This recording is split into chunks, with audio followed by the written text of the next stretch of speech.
আজকে আপনাদের দেখাবো ঘরে থাকা মাত্র কয়েকটি উপকরণ দিয়ে খুব মজাদার একটি চিকেনের রেসিপি। তো হাই ফ্রেন্ডস, আসসালামু আলাইকুম। কেমন আছেন আপনারা সবাই? আশা করছি ভালো আছেন। আমিও খুব ভালো আছি।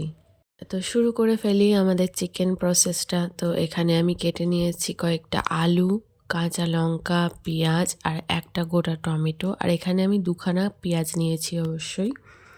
চিকেনটাকে ধুয়ে পরিষ্কার করে নিয়েছি, কড়াই বসিয়ে দিয়েছি উনুনে। তার মধ্যে দিয়ে দিয়েছি 100 ml মতো সর্ষের তেল। তেলটা একটু গরম হয়ে গেলে তার মধ্যে আমি দিয়ে দেবো 1 চামচের পরিমাণ লবণ। লবণটা দেওয়ার কারণ হলো এই তেলে আমি আলুগুলোকে ভেজে নেব, তো আলুগুলো যেন নিচে একটু লেগে লেগে না যায়, সেজন্যই লবণটা দিয়েছি।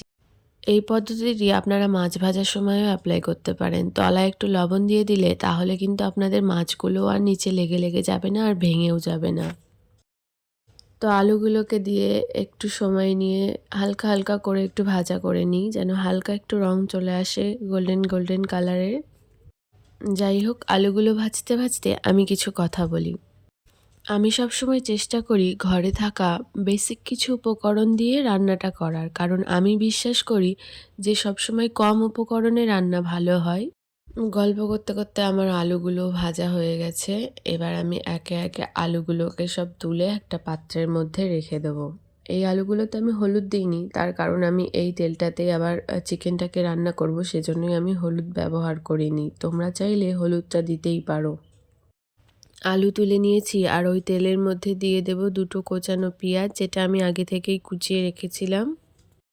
তো দেখো, এখানে আমি পেঁয়াজগুলোকে দিয়ে দিয়েছি আর এটা দিয়েই আমি একটু সময় নিয়ে পেঁয়াজটা হালকা কালার আসা পর্যন্ত অবশ্যই ভাজা করে নেব।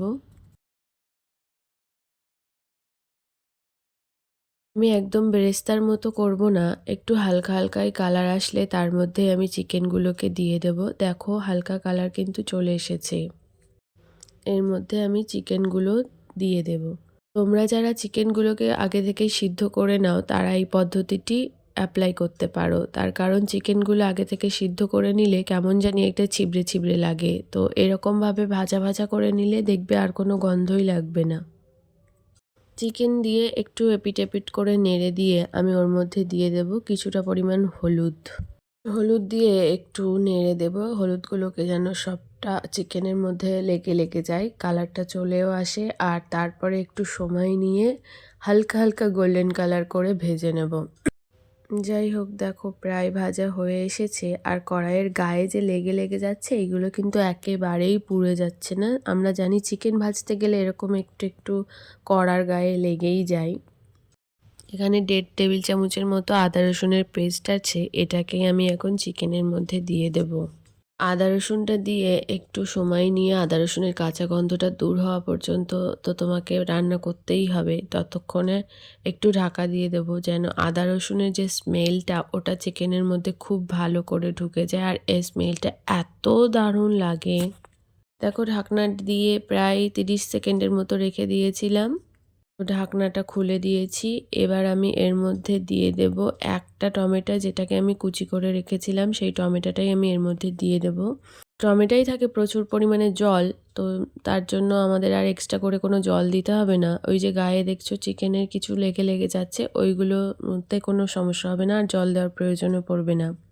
এবার দেব 1 টেবিল চামচের মতো লঙ্কা গুঁড়ো। তোমরা ঝালের রেশিওটা কম অথবা বেশি করতেই পারো, আমি যেমন ঝাল খাই সেরকমই দিয়েছি। চলো, এবার এটাকে দিয়ে একটু ভালো করে মিশিয়ে নিই। আর তারপরে দেব জিরে বাটা, যেটা আমি মিক্সিতে বেটেছি বলে একটু ঝোল ঝোল হয়ে গেছে। তোমরা শিলে বেটে নিয়ে দিতে পারো। জিরে বাটা দিয়েও ভালো করে নেড়ে চেড়ে দিচ্ছি। আর কুক হতে তো একটু সময় লাগবে, জিরেরও একটা কাঁচা গন্ধ আছে, আর ওই ফ্লেভারটা তো অবশ্যই চিকেনের মধ্যে যেতে দিতে হবে। এবার দেব দুটো চেরা কাঁচা লঙ্কা, যেটা আমি আগে থেকেই দেখিয়েছিলাম তোমাদেরকে। কাঁচা লঙ্কাগুলো তেলের মধ্যে না দিয়ে এই সময় দিলে কিন্তু বেশ দারুণ একটা গন্ধ বেরোয় কাঁচা লঙ্কার মধ্যে। আমি দিয়ে দেব 1/2 কাপ মতো জল। জলটা দিয়ে আবার একটু নেড়ে দেব এবং বেশ কিছুক্ষণ ঢাকনা দিয়ে এটাকে একটু কুক হতে দেব। যাই হোক, একটু পরেই তোমাদের সাথে দেখা হচ্ছে ঢাকনাটা খোলার পরে। ঢাকনাটা খুলে দেখো কিছুটা এরকম লুক এসেছে। কালারটা কিন্তু ভীষণ সুন্দর আর গন্ধটাও খুব ভালো বেরিয়েছে। তো এটা একটু কষিয়ে নেব, নিয়ে তার মধ্যে আমি দিয়ে দেব আরেকটু পরিমাণ জল।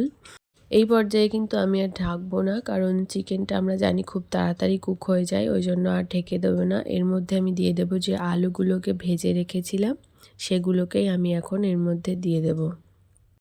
আর চিকেনে আমি অবশ্যই আগে থেকে কোনো লবণ দিইনি, কারণ চিকেনটা খুব তাড়াতাড়ি সিদ্ধ হয়ে যায়। আগে থেকে লবণ দিলে সেটা ছাড়িয়ে ছাড়িয়ে আলাদা হয়ে যাবে, সেজন্যই আমি আগে থেকে লবণ দিইনি। চিকেনে আমি শেষে লবণ দেওয়াটাই প্রেফার করি, তো সেজন্যই আমি আর কি শেষেই লবণটা দিলাম। তোমরা চাইলে তোমাদের ইচ্ছে মতো যখন খুশি দিতেই পারো।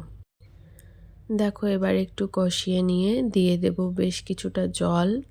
চিকেনে যেহেতু আমি বেশি ঝোল রাখবো না, ওই জন্য অল্প করেই জলটা দিলাম। তোমরা তোমাদের মতো করে দিও। তোমরা যদি চাও ঝোল ঝোল করে রাখতে তাহলে একটু বেশি পরিমাণে দিও, আর আমি যেমন চাই সেরকমটাই দিলাম। তো দেখো এতটা পরিমাণেই জল দিয়েছি, প্রায় 1 কাপের মতোই জল, বেশি দিইনি। এটা ততক্ষণ ঢাকা দিয়ে রান্না হতে থাকুক, ততক্ষণ তোমাদের দেখাই ফাইনাল লুকটা এরকম এসেছে। তারপরে আমার আর ভিডিও করা হয়নি, অ্যাকচুয়ালি আমি ভুলে গেছিলাম।